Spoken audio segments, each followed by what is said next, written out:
Beberapa negara menghentikan dan menarik bantuan kemanusiaan dari Turki karena alasan keamanan. Satu di antaranya adalah Jerman, Austria, hingga China.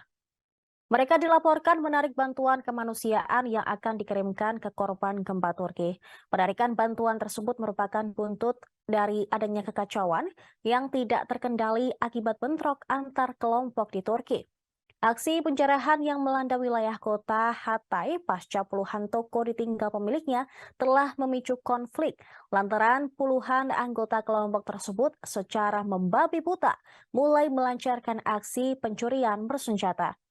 Situasi yang mengancam ini lantas membuat 82 tentara dari unit penanggulangan bencana pasukan Austria terpaksa berlindung di sebuah base camp di Provinsi Hatay Selatan dengan organisasi internasional lainnya sambil menunggu instruksi.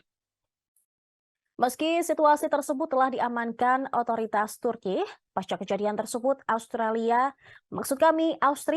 menarik pulang tim bantuan mereka dengan alasan keamanan. Keputusan serupa juga diambil oleh Jerman tepat sehari setelah Austria mundur dari Turki Badan Federal untuk Bantuan Teknis atau TSW, yaitu sebuah lembaga yang mengkhususkan diri dalam membantu korban bencana alam asal Jerman ikut dipulangkan. Menyusul yang lainnya, pemerintah China disebut telah membatalkan pengiriman tim penyelamat yang akan terbang ke Turki. Asosiasi China untuk Pencegahan Bencana telah meminta tim penyelamat yang belum berangkat untuk membatalkan perjalanan mereka ke zona bencana di Turki dan Suriah.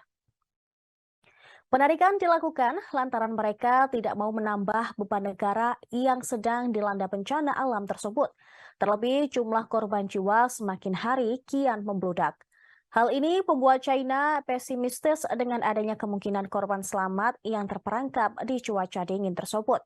Sebagai gantinya, pemerintah China menawarkan paket bantuan kepada Turki senilai 40 juta yuan dan 30 juta yuan dalam bantuan kemanusiaan darurat ke Suriah.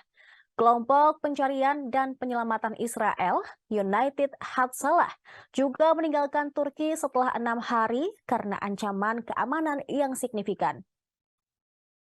Setelah beberapa menarik bantuannya, seorang dokter Suriah di rumah sakit bersalin di Provinsi Idlib mengungkapkan kondisi kritis yang terjadi di wilayahnya. Lambatnya bantuan pengiriman alat medis membuat rumah sakit menunda sejumlah operasi darurat. Kurangnya pasokan makanan, minuman, dan tenda pengungsian menyebabkan ratusan orang hidup dalam keterbatasan. WHO bahkan sempat memperingatkan bencana kemanusiaan kedua dapat terjadi apabila para penyintas tidak segera mendapatkan tempat berlindung, makanan, air, dan obat dengan cepat.